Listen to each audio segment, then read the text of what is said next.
आमच्या Venkatesh Nandanvan, Venkatesh little heart, Venkatesh solid, Venkatesh paradise या site मध्ये दिवाळी निमित्त बुकिंग करणाऱ्या ग्राहकांना खास सवलत।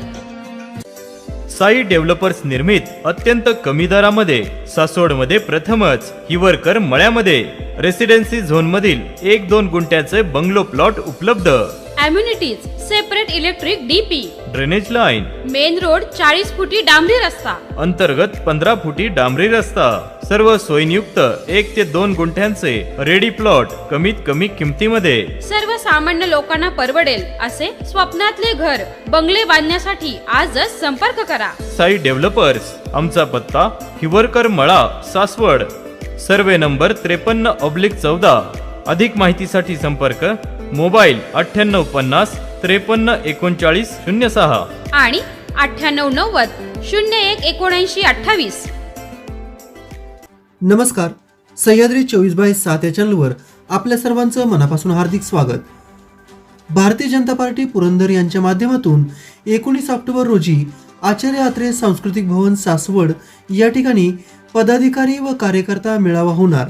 आगामी 202 पुरंदर विधानसभा निवडणुकीच्या अनुषंगाने भारतीय जनता पार्टीच्या वतीने महायुतीच्या माध्यमातून ही जागा भारतीय जनता पार्टीला मिळायला हवी यासाठी हा मेळावा आयोजित केला आहे।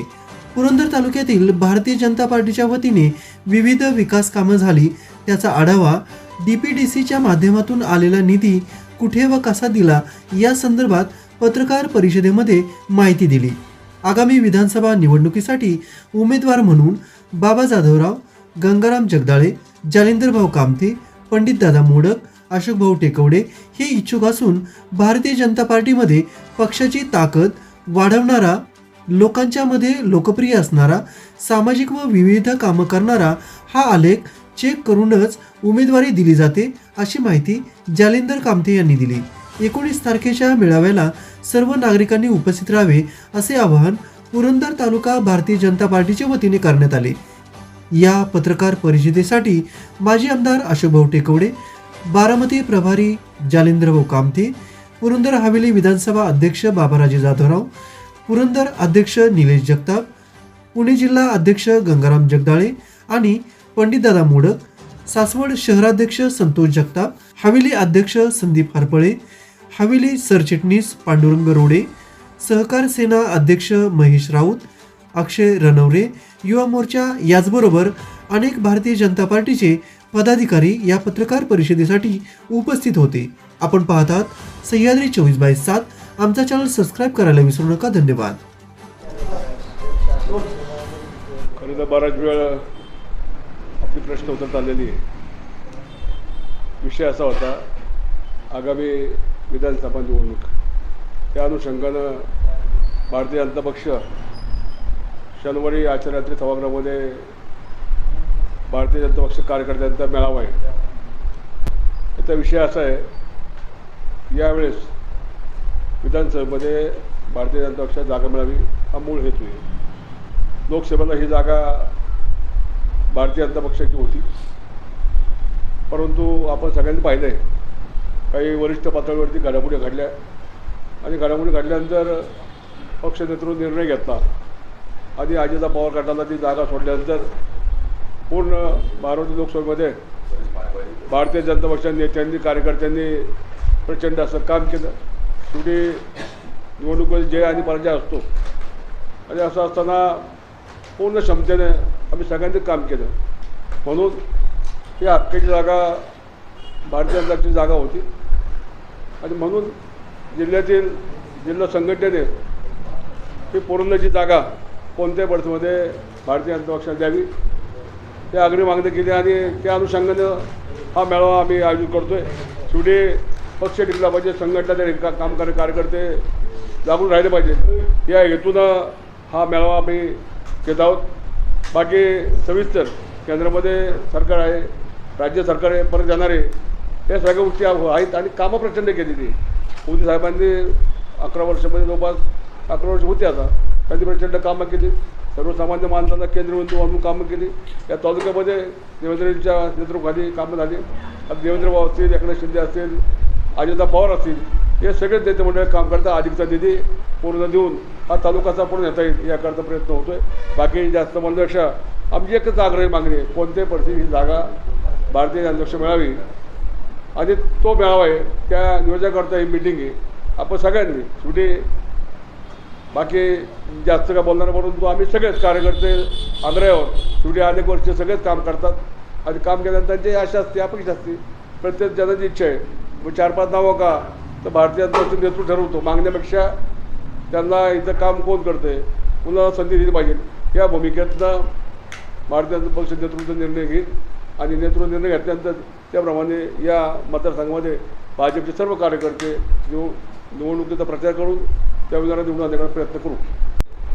की आपण जे म्हटलं पहिला विषय जो मांडला की बाबा त्याच्यामध्ये लोकसभेला की त्यांनी काम केलं नाही, आमचं म्हणणं आहे त्यांनी पूर्ण क्षमतेनं काम केलं. बघा मी तुम्हाला जबाबदारीने सांगतो, त्यांनी पूर्ण क्षमतेनं काम केलं. तुम्ही म्हणला की अजितदादाच्या तुम्ही विरोधात गेला, बरोबर आहे. आम्ही अजिबात त्या ठिकाणी अजितदादांच्या विरोधात गेलेलो नाही आहे. तुम्ही म्हणले की तुम्ही त्या पक्षामध्ये प्रवेश केला, हो आम्ही पक्षामध्ये प्रवेश केला. या पुरंदरच्या जनतेला पुरंदर उपसा सिंचन योजना 20% सुद्धा ताकदीनं चालत नव्हती. आमचं म्हणणं होतं ती 100% चालली पाहिजे.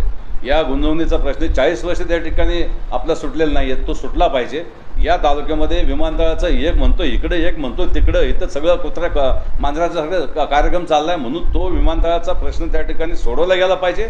आणि या तालुक्यामध्ये खूप मोठी तीर्थक्षेत्र आहेत, धार्मिक स्थळं आहेत आणि ऐतिहासिक स्थळं आहेत, ती एकामेकाला जोडून इथं त्याच्यामध्ये त्या ठिकाणी संपूर्ण तालुका हा त्या ठिकाणी खूप चांगला केला पाहिजे. यासाठी अशोक टेकवडेनं भारतीय जनता पक्षामध्ये प्रवेश केला आणि आमचं बोलणं झालं, सगळ्या गोष्टी झाल्या.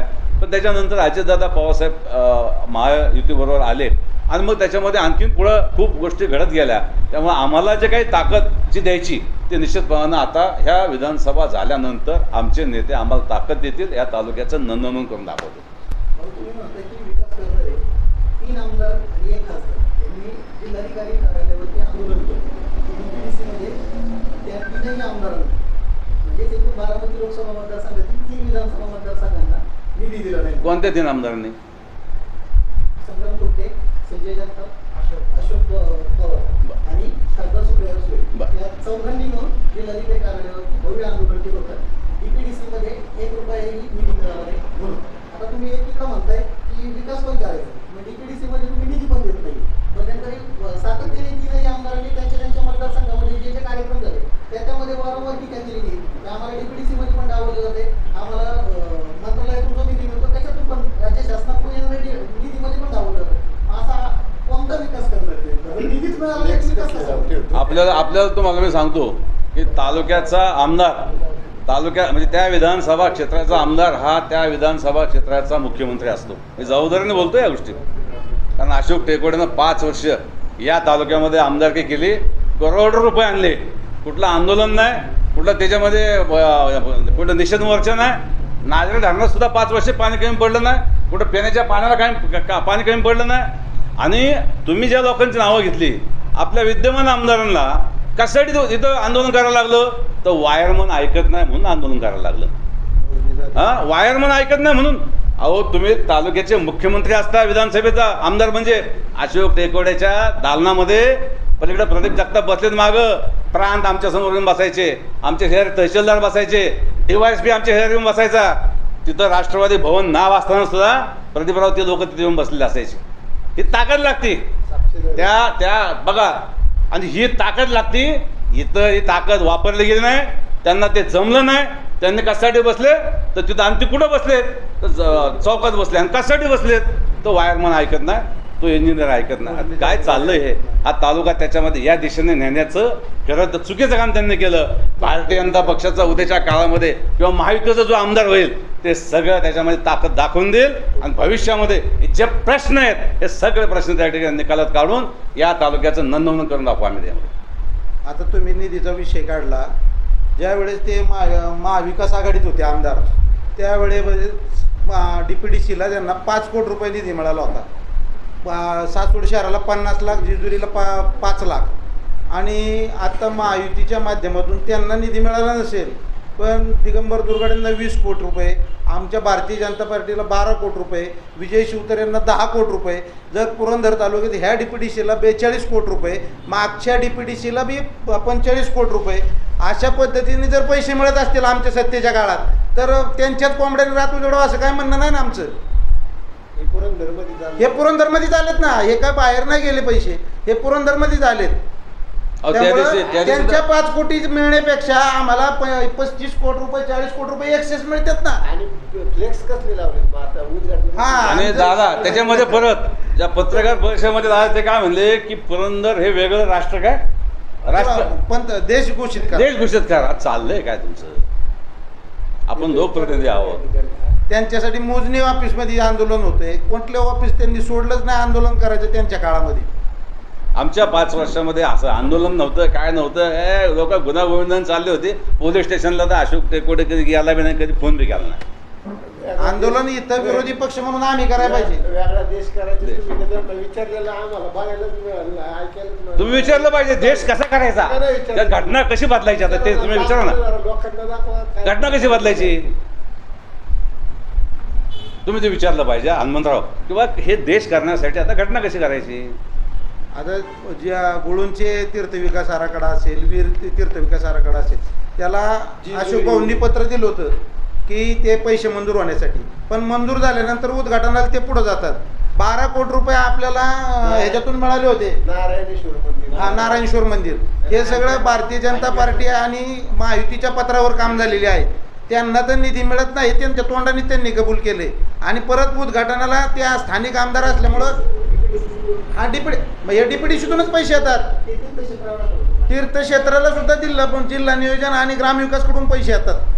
आणि निलेश भाऊ हे आता 2 वर्षात, मग तुमच्याकडे सत्ता ज्यावेळी होता तुम्ही सत्तेत 3 वर्ष होता, त्यावेळेला का नाही आणलं? त्यावेळेला का नाही ह्या तालुक्याचं काय नंदनवन केलं? 3 वर्ष सत्ता होती ना, सत्तेत होतं ना तुम्ही.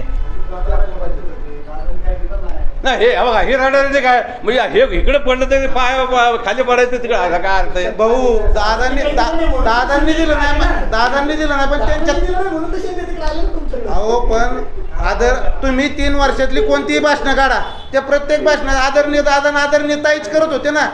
त्यांनी दुसरं कुठलं काय सांगितलं का? मग त्यांना आदरणीय काय म्हणले दादा? मला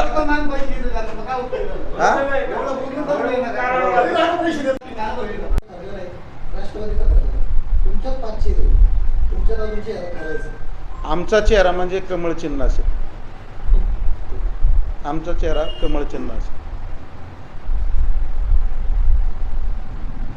जे वर्किंग कमिटी तिकडे ठरवेल, निवडणूक समिती, त्याप्रमाणे जो कोणी असेल त्याचं सर्वजण प्रामाणिकपणे काम करतील. दादा बरोबर आहे सगळं.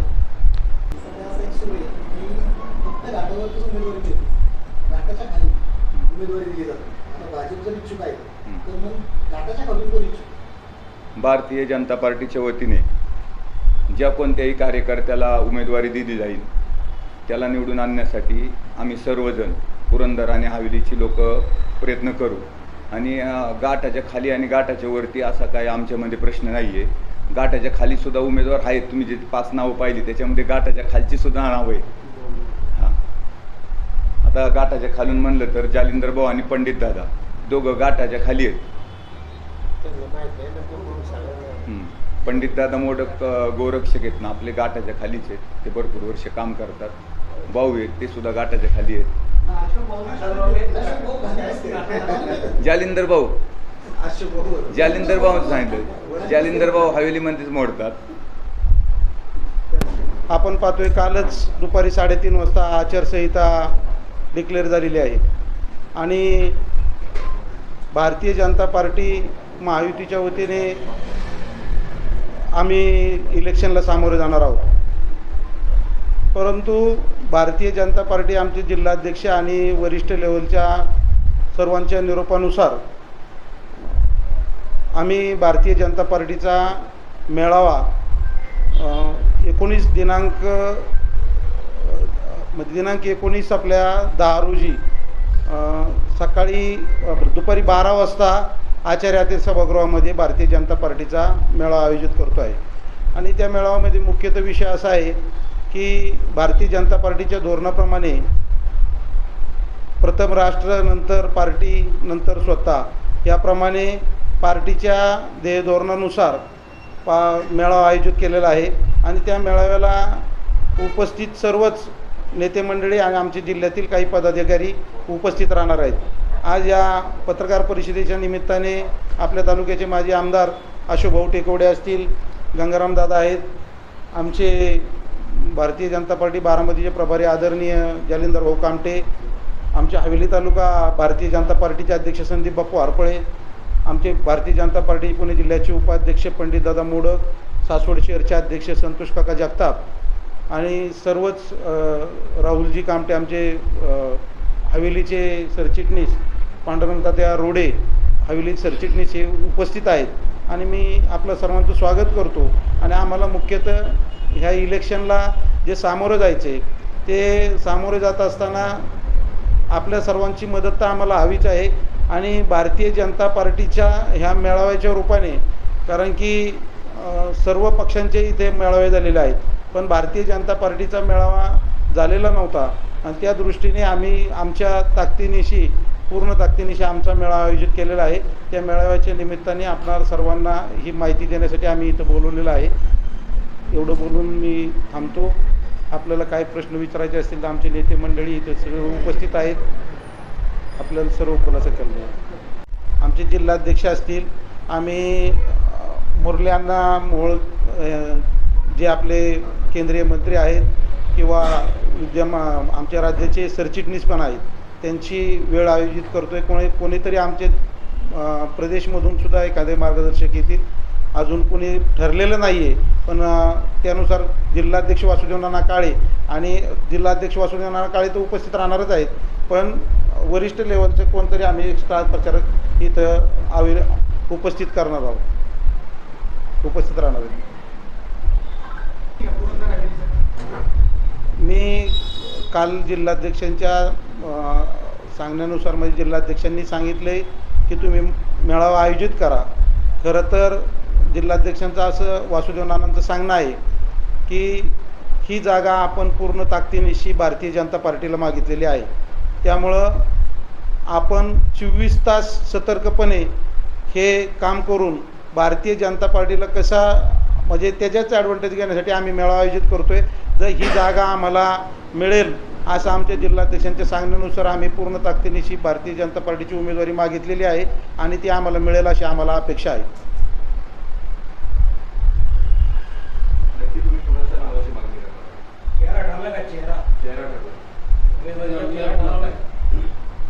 वासुदेव नानांकडं आमच्या तालुक्यातून 5 नावं गेलेली आहेत, त्याप्रमाणे त्यांनी प्रदेशला शिफारस केलेल्या आहेत। त्याप्रमाणे जालिंदर भाऊ कामटे असतील, अशोक भाऊंनी काय मागितलेलं नाही पण अशोक भाऊंच्या नावाची बी शिफारस गेलेली आहे, गंगाराम दादा आहेत, पंडित दादा आहेत, बाबासाहेब जाधवराव आहेत, हे 5 जणांची नावं वरिष्ठ लेवलला गेलेली आहेत। जनता पार्टीमध्ये मागणी करण्यापेक्षा भारतीय जनता पार्टी नेहमी सतत कार्यकर्त्यांचा विचार करणारी पार्टी आहे, त्यामुळं त्यांना जे योग्य वाटेल त्याप्रमाणे मेरिटनुसार भारतीय जनता पार्टीची उमेदवारी ही दिली जाईल अशी आम्हाला पूर्ण अपेक्षा आहे। कारण की आपण काल विधान परिषदेचे जे आमदार नियुक्त झाले त्यामध्ये पाहत आहे की आमच्यामध्ये कोणत्याही कार्यकर्त्याला कधीही संधी मिळू शकते, त्यामुळं त्या पद्धतीने त्या नावांची शिफारस झालेली आहे आणि भारतीय जनता पार्टीला जागा मिळाल्यास निश्चितच आम्ही हवेलीचे अध्यक्ष इथं संदीप बाप्पू हरपळे आहेत ते त्यांचं मनोगत व्यक्त करतील, पण भारतीय जनता पार्टी निश्चितच ताकदीनिशी ही इलेक्शन लढवेल आणि जिंकूनही येईल अशी आम्हाला खात्री आहे। तुम्ही म्हणता की भाजप हा कार्यकर्त्यांचा विचार करतो, लोकसभा निवडणूक जी पार पडली त्यावेळी भाजपने 10 वर्ष तयारी केली होती ऑपरेशन लोटसची, बारामती लोकसभा मतदारसंघासाठी विशेष करून संपूर्ण देशाचं लक्ष होतं निवडणूक। ऐनवेळी राष्ट्रवादीला जागा गेली, लोकसभेच्या वेळेला असाही सुरू होता की भाजप नाराज आहे आणि त्यावेळी त्यामुळं युतीचा जे उमेदवार होते सूर्यकांत मोहोळचा पराभव झाला असं देखील एक नेरेटिव्ह होतं। आता विधानसभेलाही तुम्ही म्हणताय की भाजप कार्यकर्त्याचा विचार करणारा पक्ष आहे, यावेळेला जर आणि आता जर बघितलं तर माझे आमदार विजय शिवतारे हे पण इच्छुक आहे तिकडं अजितदादांच्या बाजूने दुर्गाड्यांचं पण दिगंबर दुर्गाडे हे पण इच्छुक आहेत. तुमच्याकडे पण 5 जण आहेत. यदा कदाचित जर समजा ही जागा भाजपला नाही मिळाली तर मग पुन्हा एकदा तसंच होणार का की भाजप नाराज असतो, विधानसभेला लोकसभेची पुनरावृत्ती होणार? नाही नाही, सगळी माहितीचं काम करायचं आम्ही काय होणार? हां, म्हणजे आता दादा बोलल्याप्रमाणे की जर ही जागा आता अजितदादा महायुतीमध्ये आले आणि ही जागा लोकसभेला ह्यांना महायुतीच्या वतीने राष्ट्रवादी काँग्रेस पार्टीला गेली. आम्ही आमचं जे भारतीय जनता पार्टीचं किंवा मागच्या वेळेस महायुतीचं जे मतदान होतं त्यामध्ये निश्चितच वाढ झालेली, घट काय झालेली नाही. पण महायुतीच्या आम्ही सर्व कार्यकर्त्यांनी प्रामाणिकपणे काम करून त्या विजयाजवळ जाण्याचं समीप काम केलं. तसंच आत्ता सांगतो की भारतीय जनता पार्टी जे वरिष्ठ लेवलला निर्णय होतील त्यामध्ये महायुतीला ज्या मित्रपक्षाला आमच्या जागा सुटेल त्याचा आम्ही सर्वजण प्रामाणिकपणे भारतीय जनता पार्टी पक्ष म्हणून काम करू. सर्वात महत्त्वाचं तुम्हाला म्हणजे सांगायचं आहे की जिल्ह्यामध्ये जी जागा वाटप चालले पुणे जिल्ह्यामध्ये त्यामध्ये ग्रामीणमध्ये 2 मतदारसंघ भारतीय जनता पार्टीला एक्स्ट्रा मिळणार आहेत असं आम्हाला वरिष्ठ लेवलवरून सांगितलेलं आहे. आणि त्याप्रमाणे भोर विधानसभा ही काही शिवसेना आमचा मित्रपक्ष सोडत नाही आहे. त्यामुळं आम्हाला इथं आशा आहे की जिल्ह्यामध्ये जे ग्रामीणमध्ये मतदारसंघ सुटेल त्यामध्ये पुरंदर निश्चित असू शकतो. त्यामुळं आम्ही आमच्या पद्धतीने आमचे तयारीला त्यासाठीच आम्ही मेळावा आयोजित केलेला आहे की आम्ही आमच्या तयारीत कुठेही कमी नाही आहे. काय बरोबर आहे ना की पुढल्या समीकरणात, कारण की आमच्या माहितीप्रमाणे भारतीय जनता पार्टी 160 जागा लढवणार आहे. त्यामुळं हा मतदारसंघ आमचा इथं सुटला तर आम्ही निश्चित ताकदीने लढवणार आहे. आणि मित्रपक्षांना सोबत घेऊन जनतेच्या बाजूनं हा निर्णय घेतला जाईल. जर जनतेला चांगल्या प्रकारचे पैसे मिळायला लागले आणि जनतेनं ठरवलं की द्यायचं तर भारतीय जनता पक्ष करेल. आणि तर जनता म्हणले की आम्हाला त्याच्यामध्ये ह्याहीपेक्षा आणखी हे पर्याय आहेत, त्या पद्धतीने भारतीय जनता पक्ष तसा विचार करेल.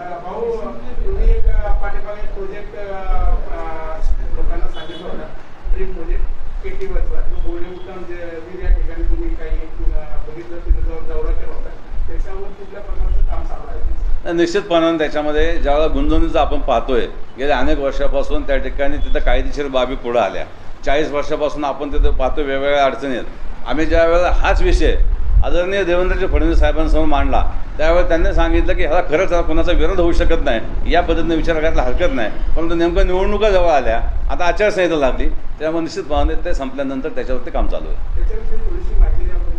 आता ती माहिती अशी आहे की आपल्याला आपल्या तालुक्यातून जाणारं पाणी आणि तिथं केटीवेर गेला तर 3 महिने वाहून जाणारं पाणी आपल्या तालुक्यातनं ते आपल्याला उचलायला कोणाचीच अडचण काय नाही आहे. आणि त्याच्यामध्ये ते चांगल्या प्रकारचा प्रोजेक्ट आहे. पण मला असं वाटतं आता की आता आपल्याला निवडणूक पुढे आल्यामुळं त्या गोष्टीपेक्षा आता लोकांची त्या ठिकाणी आवश्यक असणारी जी काही आत्ताची गोष्ट आहे ती आपण त्या ठिकाणी पुढे नेली पाहिजे. ओके. काय आहे की भाजपचा उमेदवार तिकीट मिळेल की मुख्यमंत्र्यांचा जो काही उमेदवार असेल त्यांना तिकीट मिळेल? भारतीय जनता पक्षाच्या नेतृत्वाचं मन खूप मोठं आहे, विशाल आहे. भारतीय जनता पक्ष सर्वांना सामावून घेणारा 18 पगड जातीला आणि मित्रपक्षांना खूप ताकद देणारा त्या ठिकाणी पक्ष आहे. त्यामुळे भारतीय जनता पक्ष ह्या छोट्या मनाने चाललेला नाही. भारतीय जनता पक्ष अतिशय विशाल मनाने चालला आहे. कसल्याही परिस्थितीमध्ये निवडणुकानंतर भारतीय जनता पक्षाचा मुख्यमंत्री झालेला असेल, महायुतीचा.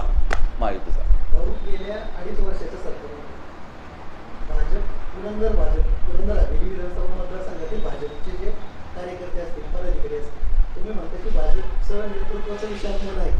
पण या 2.5 वर्षामध्ये भाजपने पुरंदर हवेली विधानसभा मतदारसंघामध्ये एकही पद असं दिलं नाही ज्याने लाभाचं पद म्हटलं जातं की ज्यामुळं जनतेसाठी म्हणा किंवा सर्वसामान्य पुरंदरकरांसाठी काही आणता येईल असं शासकीय एकही पद मिळालं असं झाल्यामुळं जी पुरंदरमधील आता जे इन्कमिंग जे झालं भाजपमध्ये त्या आशेपोटी ते जे इन्कमिंग म्हणून आलेले नेते ते काही नाराज आहेत का यामुळे? एक सांगतो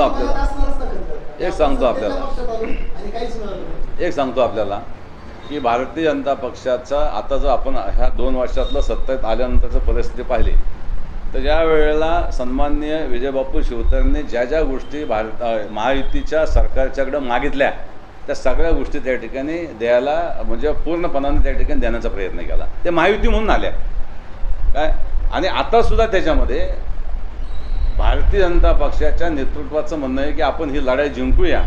आणि अनेक त्या ठिकाणी गोष्टी आहेत. आता तर बघा तुम्ही महामंडळ किती झाले आता, किती महामंडळ येतात. त्या महामंडळात इथलीच लोक बसणार आहेत किंवा त्याच्यामध्ये उद्याच्या काळात विधानसभेमध्ये इथले असतील महायुतीतले असतील ते कोणतरी जाणार आहेत. महामंडळ अशी आहे की आता विरोधी पक्ष पण अशी टीका केली जाते की फक्त निवडणुकीचा जुमला आहे आणि महामंडळ केवळ प्रत्येकाला समाधानी करायचं म्हणून एक सांगितलेलं आहे.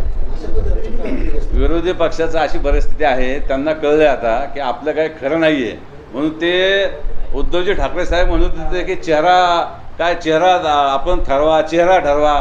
ते दोघं बाकीचे म्हणले अजिबात भानगडी काय करू नका, कारण त्यांच्यात तसा मेळ नाही आहे. पण भारतीय जनता पक्ष आज त्याच्यामध्ये मागाशी जी चर्चा झाली आपण की बूथवरची माणसं, मी आपल्याला अतिशय जबाबदारीने सांगू इच्छितो की भारतीय जनता पक्षाबरोबर एक नाही दोन नाही, या देशामध्ये वेगवेगळ्या जवळपास 350 संघटना काम करत आहेत. भारतीय जनता पक्षाबरोबर एक नाही दोन नाही, देशामध्ये 350 संघटना काम करतात भाऊ. आणि इथंसुद्धा त्याच्यामध्ये आम्हाला आश्चर्य वाटलं की आम्ही जेव्हा जीवसारख्या ठिकाणी गेलो त्या आम्हाला वाटलं की आता हा कार्यकर्ता तिकडे तो कार्यकर्ता तिकडं. त्यावेळेस तिथं कळलं की वेगवेगळ्या संघटनेची लोक बूथवरती पूर्ण ताकदीनं काम करत आहेत. त्या शक्ती राजकारणात कधीही पुढे येत नाहीत, पण खूप मोठे आहेत. दादा आमचे इथं बसलेत, आज गावागावामध्ये नेटवर्क त्यांचं आहे. आज जालना भाऊ बसलेत, वाड्या वस्तीवरती नेटवर्क आहे. त्या ठिकाणी दादांनी तुम्हाला दाखवून दिलं, त्यांनी हाक मारली त्याची संपूर्ण त्या ठिकाणी सभागृह खालचं वरचं भरलेलं होतं. ही भारतीय जनता पक्षाची काय आहे ताकद आहे, ही ताकद आहे. त्यामुळे भारतीय जनता पक्षाचा नेटवर्क आज बूथवरती खूप मोठं आहे. ते फक्त अदृश्य आहे, खूप संघटना काम करतात. आम्हालाही कळत नाही, आम्ही जेव्हा जातो तेव्हा बघतो ना हे बूथवरती पळापळ चालली आहे. मग तो सांगतो मी ह्या संघटनेचा, मी त्या संघटनेचा, मी त्या संघटनेचा. आणि अशा पद्धतीनं भारतीय जनता पक्षाचे सरकार महायुतीचं 100% येणार आणि देवेंद्रजी फडणवीस साहेब 100% मुख्यमंत्री त्या ठिकाणी या तालुक्यामध्ये येणार. आणि तुमचे जे आपले जे प्रश्न प्रलंबित आहेत ते प्रश्न 6 महिन्याच्या आत निकाल लागणार. फडणवीस साहेब मुख्यमंत्री झाल्यानंतर अखंडपणे लाडकी बहीण योजना चालू राहील की बंद होईल? आता त्या ॲडव्हान्समध्ये पैसे दिलेत. हे सरकार बघा ॲडव्हान्समध्ये पैसे देते. आता त्याच्यामध्ये त्या ठिकाणी तुम्ही जे सांगताय पैसे वाढवणारे त्याचे आहेत. बघा देवेंद्र फडणवीस मुख्यमंत्री होता तुम्ही म्हणताय, मग एकनाथ शिंदेना मुख्यमंत्री करायला पाहिजे. असं आहे या सगळ्या परिस्थितीमध्ये की निश्चितपणानं जागा भारतीय जनता पक्षाच्या जास्त येणार हे आता त्रिवार सत्य आहे. ज्यांच्या जागा जास्त त्यांचा मुख्यमंत्री. म्हणलं असं आहे की भाजपाचं कमाल असेल तर लोक बाहेर पडतात, कमाल नसलं घरीच असतात. काय बघितलं मागच्या विधानसभेत काय बघितलं, कोण भाजपचे होते, शिवसेना युती होती, आज पण युती आहे. म्हणजे सीट मिळलं सगळे काम करणार. तुमची लोक कमळ असतं तर बाहेर पडतात लोक म्हणते ह्या वेळेला भाऊ आम्ही साक्षीदार काय सांगतो मी. जय श्रीराम. विधानसभेचं निवडणुकीचं त्या ठिकाणी आता बिगुल वाजलंय. आचारसंहिता कालच त्याच्या ठिकाणी चालू झाली, वेळापत्रक पुढं आलंय. निश्चितपणानं भारतीय जनता पक्ष हा संपूर्ण राज्यामध्ये एक महत्त्वाची भूमिका आणि उद्याच्या काळामध्ये सत्तेमध्ये त्या ठिकाणी भारतीय जनता पक्षाचा मुख्यमंत्री याच पद्धतीनं दमदार पावलं त्या ठिकाणी भारतीय जनता पक्षाची आज संपूर्ण राज्यामध्ये त्या ठिकाणी चाललेली आहेत. पुरंदर तालुक्याचा जर त्याच्यामध्ये विचार केला तर पुरंदर आणि हवेली याच्यामधून आज अनेक विकास कामं त्या ठिकाणी प्रलंबित आहेत आणि ती विकास कामं त्याच्यामध्ये आपल्याला करून घ्यायची असतील तर केंद्रामध्ये सत्तेत असणारा भारतीय जनता पक्ष मग त्याच्यामध्ये लागणारा जो निधी आहे, पुरंदर उपसा सिंचन योजनेसाठी लागणारा निधी असेल, विमानतळासाठी आवश्यक असणारा निधी असेल किंवा त्या ठिकाणी गुंजवणीचं पाणी आणायचं मग ते विहीरमधनं आणायचं का विहीरच्या खालून आणायचं त्यासाठी लागणारा निधी असेल किंवा तीर्थक्षेत्र विकास आराखडा ऐतिहासिक स्थळांची जोडणी करण्यासाठी 4 पदरी रस्ते असतील, बाकी सुधारणा करण्यासाठी करोडो रुपयाचा लागणारा निधी असेल तर भारतीय जनता पक्षामधून त्या ठिकाणी जाणारा इथला आमदार तो त्या ठिकाणी सक्षमतेनं त्या ठिकाणी केंद्राचा निधी आणू शकतो आणि सामान्य माणसाचं त्या ठिकाणी भलं होऊ शकतो. अनेक वर्षापासून त्या ठिकाणी खडतर परिस्थितीमध्ये आणि अनेक संकटाला तोंड देणारा पुरंदरमधला सामान्य मनुष्य आणि हवेली तालुक्यामध्ये त्या ठिकाणी स्वतःच्या कष्टानं स्वतःच्या रोजीरोटीतनं जो भाग आमच्याकडे आलेला आहे, जी काही त्या ठिकाणी पुणे शहराशी निगडीत त्याच्यामध्ये जी गावं आहेत त्यांचे प्रश्न सोडायचे असेल तर भारतीय जनता पक्षाचाच आमदार या ठिकाणी निवडून देणं हे निश्चितपणानं लोकांना आवडतं आणि लोकांच्या मनामध्ये ते आहे. तुम्ही आता उल्लेख केला, तुम्ही अनुभवलेला आहे एक लोकप्रतिनिधित्व शिकवतो. तर गुंजवणी, आंतरराष्ट्रीय बाजार, आंतरराष्ट्रीय विमानतळ हे सोडून तालुक्याच्या पुरंदर हवेली विधानसभा मतदारसंघामध्ये इतर मुद्द्यांवरती लक्ष देणार आहे भाजप. हे विजन तुमचं आहे, कारण ग्रामपंचायतपासून लोकसभेपर्यंतची कोणती निवडणूक असते पुरंदर हवेलीची ती हे 4 मुद्द्यावरतीच राजकारण करते. गेली 15 वर्ष झाले पुरंदरचा सर्वसामान्य मतदार हेच मुद्दे ऐकतो आणि त्याच मुद्द्यावरती राजकारण होते. 4 पैकी कोणतेही मुद्दे आजपर्यंत पूर्णत्वास गेलेच नाही. मग ही पण निवडणूक भाजप त्याच्यावरच लढणार आहे, कारण तुम्ही आता ऑलरेडी सत्तेत आहात. मग मध्यंतरी जो गुंतवणुकीचा दौरा झाला त्यामध्ये काही निर्णय झालाच नाही. निश्चितपणे निलेशजी, आपला प्रश्न अतिशय महत्त्वाचा आहे, कारण गेल्या 15 वर्षापासून काही लोक त्याच्यामध्ये सत्तेत आली, काही लोक त्याच्यामध्ये सत्तेत होती, काही त्याच्यामध्ये आमदार झाले, काही त्या ठिकाणी मंत्री झाले, सगळ्या गोष्टी घडल्या. पण ह्या गोष्टीमधून त्या ठिकाणी आपण सांगितलेल्या गोष्टी ह्या तशाच राहिल्या आणि त्याच्यामधून त्या ठिकाणी लोकांना हवा असणारा जो डेव्हलपमेंट आहे, विकास आहे, स्वतःच्या पायावरती उभं राहण्याचा असेल किंवा बाकी सगळ्या गोष्टींनी त्या ठिकाणी पुढे जाण्याचा तो झालेला नसल्यामुळं आता प्रत्येक खेडेपाड्या गावातल्या नोकरदार कष्टकरी माणसाचा पुरंदरमधल्या हवेलीमधल्या त्यांचा तोच विषय, एकदा भारतीय जनता पक्षाचा त्या ठिकाणी आपण आमदार या ठिकाणी करून देऊ म्हणजे आपले प्रश्न त्या ठिकाणी निश्चितपणे सोडवले जातील. मुख्यमंत्री एकनाथ शिंदेची जी सभा झाली त्यावेळी मुख्यमंत्री झाले त्यावेळीच आश्वासन दिलं होतं की जोडीचं पाणी येणार. आता त्यांची टर्म संपली, सरकार पण संपलं, परत निवडणूक लागली तरी सुद्धा अजून पाणी आलेलं नाही. मग अशी पुरंदरकरांनी अपेक्षा कशी करायची की परत जर भाजपला तुम्ही म्हणता सत्तेत द्या, तुम्ही आता उमेदवारी पण मागताय, याला कदाचित समजा मतदारांनी कौल दिला आणि भाजपचा आमदारही झाला तरी सुद्धा आमदारकी आल्यानंतर आणि परत मुख्यमंत्री म्हणून एकनाथ शिंदे आले किंवा भाजप सरकार आलं तरी सुद्धा गुंतवणुकीचं पाणी येईल याची शाश्वती कितपत करायची पुरंदरकरांना, सर्वसामान्य पुरंदर. आत्तापर्यंत मी जे काय त्या ठिकाणी अनुभवलं अनेक दिवसापासून राजकारणामध्ये, खरं तर 1977 सालापासून आम्ही या सगळ्या प्रक्रियेमध्ये आलो. शंकरराव उसळ अण्णांची निवडणूक आणि दादासाहेब दादोरांची निवडणूक होती. आम्ही सायकलवरती प्रचार केला. 80 साली संभाजी कुंजर आणि दादोरांची इलेक्शन होती, आम्ही मोटरसायकलवरती प्रचार केला. 1985 हारेस असते आणि मग पुढं निवडणुका पुढं आल्या. या सगळ्या गोष्टीमध्ये पाहिलं तर भारतीय जनता पक्षाचे नेते एकदा आले इथं आणि त्यांनी जर काही शब्द दिला तर या पुरंदरचा निश्चितपणानं एक विकासाचा कायापालट आपल्याला झालेला पाहायला मिळेल आणि तो लोकांना निश्चितपणानं आत्ता खात्री आहे लोकांना.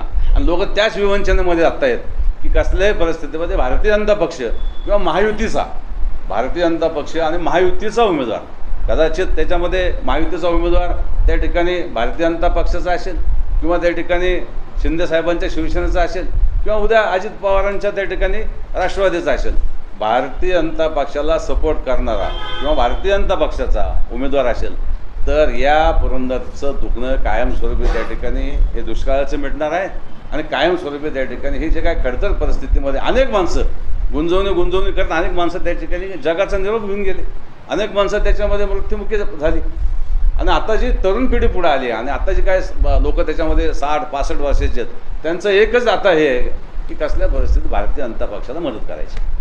आंतरराष्ट्रीय विमानतळाच्या बाबतीत भाजपची काय भूमिका आहे? निश्चितपणे त्या ठिकाणी भारतीय जनता पक्ष ज्या वेळेला इथं मुख्यमंत्री म्हणून त्या ठिकाणी भारतीय जनता पक्षाचे फडणवीस साहेब होतील त्यावेळेला पहिला प्रश्न त्या ठिकाणी इथं हे काढलं जाईल, काय काढलं जाईल की लोकांना जमिनीच्या किमतीचं पॅकेज काढलं जाईल. लोक जमीन द्यायला तयार असतील तर विमानतळ ताबडतोब त्या ठिकाणी होईल. हे आता आपल्याला विमान मंत्री आमचे मुरलीधर अण्णा मोहोळ यांनी त्या ठिकाणी सूचित केले. नाही, ज्या वेळेला पॅकेज दिलं जाईल आणि लोकांनी जर ते स्वीकारलं तर विमानतळ, आणि लोकांनी जर म्हटलं की नाही आम्हाला हे पॅकेज तुम्ही नको आणि विमानतळ नको आहे, त्यावेळेस तो निर्णय लोकांच्या हातात असतो.